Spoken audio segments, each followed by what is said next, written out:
The Washington Commanders make the coaching change official. Ron Rivera refuses to give any insight to the injury report, and the week 1 depth chart is here on your Daily Commanders update for 5 September. Let's go. Greetings and salutations. Welcome to your Daily Commanders update here on Ref the District. I'm Nathan Perry, part of the Believe Network here, and we believe you can make sure you hit that sub button wherever you're listening to this, whether or not it's on the audio platforms or here on YouTube. We appreciate the support. Let's get to it here for your 5 September Daily Commanders update. First thing up is the coaching changes have been made official. This was something that's been in the works for a while here with the Commanders, and these individuals had been working in these respective areas. But now that everything is kind of settled down with Josh Harris and the team and organization, these have been official. So Juan Castillo is the run game coordinator, Randy Jordan, senior offensive assistants, running backs coach, Travell Wharton is the offensive line coach, and Todd Storm is the tight end coach. Juan Castillo on this one, you'll remember during some of the training camps, he was getting really, really pumped about that offense, and this is one of those reasons why he is a part of the run game coordination. So he likes it when the offense is cooking and doing everything.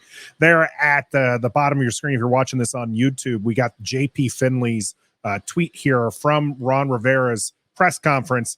And that just kind of touching on that these coaching changes, the new titles coming about and actually becoming official, is not reflective, not necessarily reflective, Ron says, of the new player contracts. Of course, Cam Curl still waiting for that extension. We here at Ref the District think that that's going to come sooner than later, and Ron Rivera kind of tagging into that as well. Some things that are more urgent than others. Rivera said new owners are working through a lot at a rapid pace. So you never know when these things are going to come. TJ Watt got an extension on 9 September. So these things can take some time, and Cam Curl's going to get paid and likely going to be paid here by the Commanders because they like him, and what he provides for this defense is right in line with what they're looking for. So hopefully we'll get some more information on that Cam Curl extension, but the coaching changes have been made, so hopefully things are moving forward towards that. Next up here for your Daily Commanders update, it's the Chase Young non-update, in which Ron Rivera declines to provide any update on Chase Young and points out that the team's not obligated to give any injury report until tomorrow. That's from Sam Fodier. Zach Selby continues this kind of talk for the defensive line here. Ron Rivera feels good about the defensive line depth. That's Obata is on injury reserve. Mathis is on IR. You've got Chase Young, who's dealing with a stinger. And even Jonathan Allen's been dealing with plantar fasciitis. So him feeling good about the depth at defensive line hopefully makes us all feel better. I do think that this is going to be an area where we have to watch going further. I mentioned if Chase Young is out, this is James Smith-Williams, Andre Jones. These guys don't have a lot of experience or don't have quite the caliber of talent that Chase Young does. So we want to see Chase Young on there. And of course, going from Jonathan Allen, who was Washington's highest player, the NFL top 100, for him not to be there. I like John Ridgeway as much as anybody else here, probably, he's big fan favorite after the suplex, but John Ridgeway is not Jonathan Allen. Those are two entirely different caliber of players. So you don't want to see them missing any time. We'll see how long Obata and Mathis remain on injured reserve. They are on the short term, so 4 weeks minimum, and then it's going to take some time for them to kind of ease their way back in. But Ron Rivera currently happy with the depth there at the defensive line, which is important because the Washington Commanders did release the unofficial depth chart for week 1. I don't know how much more official we're going to be able to get here. Maybe game day we'll see the official, but no real surprises here on the offensive side of the board as I'm sharing that with you. If you're watching it here on YouTube, maybe something of note, Cole Turner still listed as the third tight end, not the second. That's going to go to John Bates.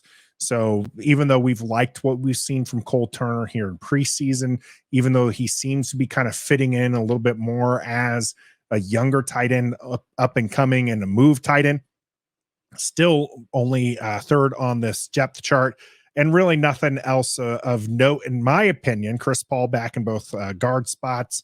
Not, I mean, he's really the only guard that's out there besides Sadiq Charles and Sam Cosme. So we'll see how that plays out, whether or not Larson or Stromberg. Stromberg actually listed as the number 2 center here, which is interesting because they told us at the beginning of the season, the coaches and media were saying Ricky Stromberg is not even going to sniff the field at center. He's in there at second. Let's take a look at the defensive side of the ball here. Again, not really any surprises as far as what's concerned. You can see that the defense here is listed with only 2 linebackers in it. So they're running that 4-2 defense instead of, what most people would be running, a 3-4 or 4-3. Washington getting down just to the 2 linebackers in this. So that leaves Kendall Fuller, St. Juice, and Emmanuel Forbes all as starting cornerbacks. So take that for what it's worth there. Let's move straight into our special teams.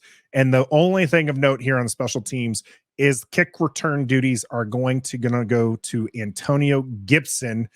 Gibson getting first crack at it, then Byron Pringle, then Dax Milne. Dax Milne, of course, going to be returning punts. Jahan Dotson listed as the runner-up for that, the second person to be taking those punt returns. And we did hear during that whole process that Jahan would be used in kind of a break in case of emergency type punt returner. I know most fans would like to see some more excitement on punt returns. I personally am okay with steady progress on punt returns. Now, kick returns, I think Antonio Gibson getting that ball in space, that's going to be exciting. I liked what we saw from him last year when he was able to return a couple, and we didn't see so much of that because they did need to rely on him a little bit more in the offense early on because Brian Robinson was coming back from injury.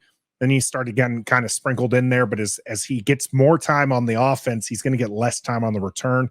So we'll just have to see what Byron Pringle has when it comes to the return game there. We can make predictions about what's going to happen and who's going to get which yards all day long. Lord knows it's the popular thing to do here. I only got the one prediction on the screen right now, and that was Sean Springs telling Junks Radio his floor to ceiling for the Commanders in 2023 is anywhere from 4 wins to 10 wins. I think specifically he said to the effect of he thinks that this is going to be a 10-win team, but they could be as low as a 4-win team. So it's kind of a wide berth there.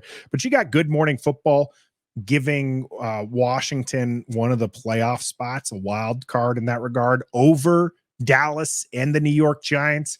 You have the power rankings coming out, and some people have Washington as high as 13. I mean, this is a new era, and Ron Rivera talked about that during his press conference, and that they get to focus on football. They haven't really been asked questions of stuff that's going on outside of football, which is great for us as fans to get to focus on it, but it's even better for the team. These players are getting paid to play football, and when they're getting asked questions for something that they don't have any involvement in, or there's these black clouds, as Ron Rivera and some of the team members had kind of called it last year, none of that's happening this year. It's all good vibes as they head into week 1 against the Arizona Cardinals. Drop your predictions here in the comment section or hit us up on one of our many social media channels at Ref the District. This has been your Daily Commanders update for 5 September. Until next time, be a fan.